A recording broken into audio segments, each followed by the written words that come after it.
एक ही कोख से जन्मी दो बहनें, लेकिन तकदीर की लकीरें आसमान और जमीन जैसी अलग। एक के पास धन की चकाचौंध थी, पर दिल रेगिस्तान जैसा सूखा था। और दूसरी के पास गरीबी के कांटे थे, पर मन में दया का समंदर था। सुनिए जी, आज जंगल के उस पार सूखी लकड़ियां ज्यादा मिल सकती हैं। अगर आज अच्छा दाम मिल गया तो लौटते समय थोड़ा सा चावल और नमक ले आना। कई दिनों से आपने सिर्फ उबले हुए आलू खाए हैं। सीमा, जब तक तुम्हारा ये संतोष और हौसला मेरे साथ है, मुझे ये सूखी रोटियां भी पकवान जैसी लगती हैं। गरीबी तो बस एक मौसम है, बदल ही जाएगी। बस हमारी ईमानदारी का दामन न छूटे। सुबह की पहली किरण के साथ ही सीमा और उसका पति मोहन जंगल की तरफ निकल पड़ते थे। दिन भर की हाड़ तोड़ मेहनत के बाद ही उनके घर का चूल्हा जल पाता था। सुनिए जी, आज धूप बहुत तेज है। आप थोड़ी देर इस पेड़ की छांव में बैठ जाइए। मैं ये लकड़ियों का आखिरी गट्ठर भी बांध लेती हूँ। सीमा, तुम थकती क्यों नहीं? पिछले 3 दिनों से सिर्फ पानी और सूखी रोटी के सहारे तुम इतनी मेहनत कर रही हो। मुझे कभी-कभी अपनी इस लाचारी पर रोना आता है। ऐसा मत कहिए। मेहनत करना हमारा फर्ज है और उसका फल देना उस परमेश्वर का काम। आज जब ये लकड़ियां बाजार में बिकेंगी तो हम थोड़ा सा चावल जरूर लाएंगे। आप हिम्मत मत हारिए। वहीं दूसरी ओर सीमा की बड़ी बहन रीना अपने महल के आंगन में बैठी दुनिया की हर सुख सुविधा का आनंद ले रही थी। लेकिन उसके पास सब कुछ होकर भी एक चीज की कमी थी, एक साफ दिल। अरे ओ मूर्खो, इस मखमली कालीन पर धूल कैसे आई? अगर दोबारा ऐसी लापरवाही हुई तो एक कौड़ी भी नहीं दूंगी। इस पूरे इलाके में मेरी बराबरी करने वाला कोई नहीं है, समझे? मुझे माफ कीजिए मालकिन, ऐसा गलती दोबारा नहीं होगा। कुछ दिन ऐसे ही बीतने के बाद घर का सभी अनाज खत्म हो जाता है। भूख के कारण सीमा अपनी बहन से मदद मांगने के लिए जाता है।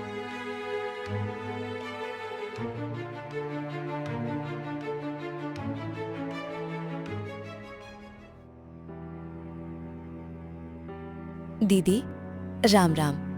वो घर में 2 दिनों से अन्न का एक दाना नहीं है। मोहन की तबीयत भी कुछ ठीक नहीं है। अगर थोड़ा सा राशन मिल जाता तो मैं अगले हफ्ते मजदूरी करके पाई पाई चुका देती। उधार? सीमा, तुम जैसी दरिद्र औरतें बस रिश्तेदारी का फायदा उठाना जानती हैं। अगर तुम गरीब हो तो इसमें मेरा क्या कसूर? जाकर मेहनत करो। मेरे इस पवित्र महल को अपनी मनहूसियत से गंदा मत करो। निकलो यहाँ से। उस रात मानो आसमान भी रो पड़ा था। तूफानी बारिश ने सीमा की टूटी झोपड़ी को चारों तरफ से घेर लिया। छत से गिरती पानी की बूंदों ने उनके बचे खुचे आटे को भी कीचड़ बना दिया। सीमा, हमारी किस्मत ही खराब है। अब सुबह हम भूखे पेट जंगल कैसे जाएंगे? भगवान भी शायद हमसे रूठ गया है। नहीं जी, भगवान सिर्फ हमारी परीक्षा ले रहा है। जो रात देता है वो सुबह की किरण भी जरूर दिखाता है। धीरज रखिए। अगली सुबह भूखे पेट और भीगे बदन के साथ सीमा और मोहन जंगल पहुंचे। भूख से उनके पैर कांप रहे थे। तभी दूर झाड़ियों के पीछे से एक बेहद कमजोर और बूढ़ी साधु बाबा आते दिखाई दिए।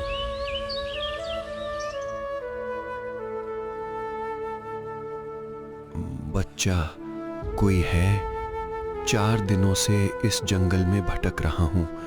भूख के मारे मेरे प्राण कंठ तक आ गए हैं। क्या किसी दयावान की परछाई मुझ पर पड़ेगी?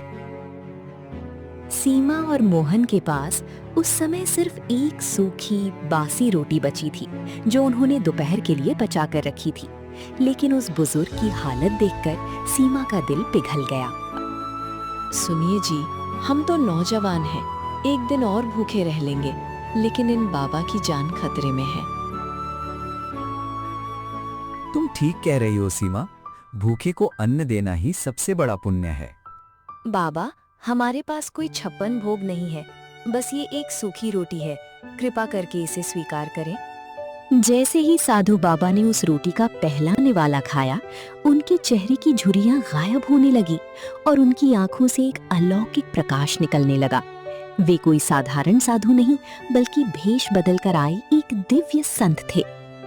पुत्री सीमा और वत्स मोहन, तुम दोनों धन से भले ही दरिद्र हो, लेकिन मन से इस संसार के सबसे अमीर व्यक्ति हो। जो अपने हिस्से का आखिरी निवाला दूसरों को दे दे, वही सच्चा मानव है। साधु बाबा ने अपने थैले से मिट्टी का एक साधारण सा घड़ा निकाला और उसे सीमा के हाथों में सौंप दिया। ये मिट्टी का घड़ा एक दिव्य अक्षय पात्र है। तुम्हें इसमें हाथ डालने की जरूरत नहीं है। जब भी तुम्हें भोजन या अनाज की आवश्यकता हो, इसके सामने शुद्ध मन से हाथ जोड़कर प्रार्थना करना। तुम्हारी इच्छा पूरी होगी। लेकिन याद रखना, जिस दिन इसके सामने लालच के हाथ जुड़ेंगे, ये चमत्कार उसी क्षण समाप्त हो जाएगा। घर लौटकर सीमा ने उस मिट्टी के घड़े को एक साफ चौकी पर रखा। उसने और मोहन ने पूरी श्रद्धा के साथ घड़े के सामने अपने हाथ जोड़े। हे दिव्य पात्र, हम कई दिनों से भूखी हैं, हमारी भूख शांत करो। और तभी एक अद्भुत चमत्कार हुआ।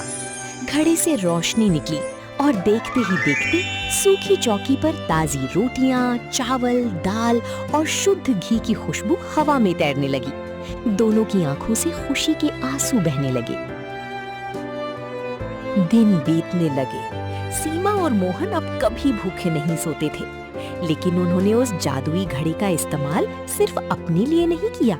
वे रोज सुबह हाथ जोड़ते, अन्न मांगते और गांव के सभी गरीबों और अनाथों को आदर पूर्वक भोजन कराते। बेटी सीमा, तुम तो हमारे लिए साक्षात अन्नपूर्णा बनकर आई हो। भगवान तुम्हारी जोड़ी हमेशा सलामत रखे।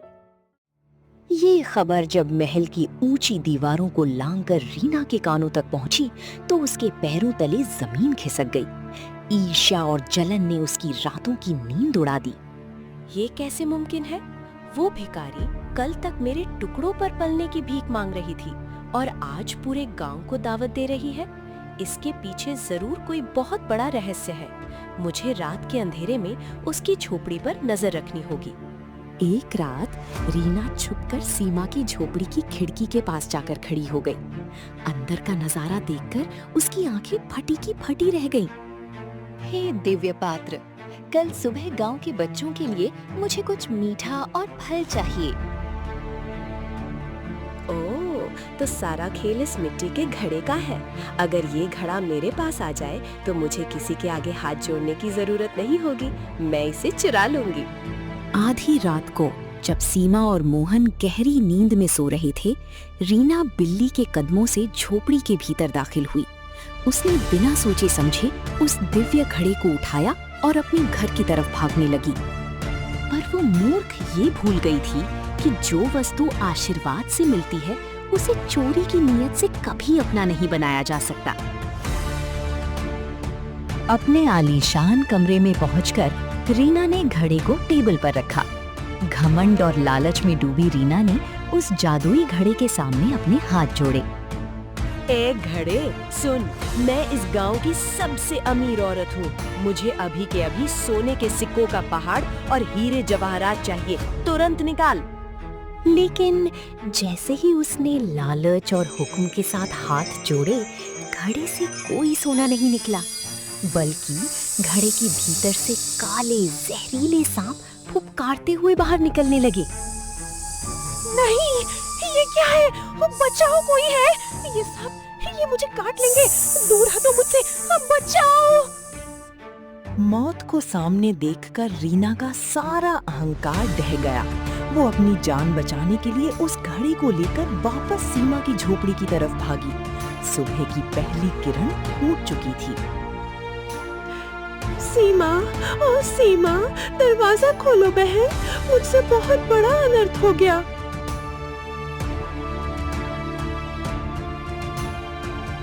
दीदी, आप इस वक्त यहाँ और आपके हाथ में ये हमारा घड़ा? हाँ सीमा, मैं लालच में अंधी हो गई थी। मैंने रात को तुम्हारा ये घड़ा चुरा लिया था, लेकिन जब मैंने इससे धन मांगा तो इसमें से जहरीले सांप निकलने लगे।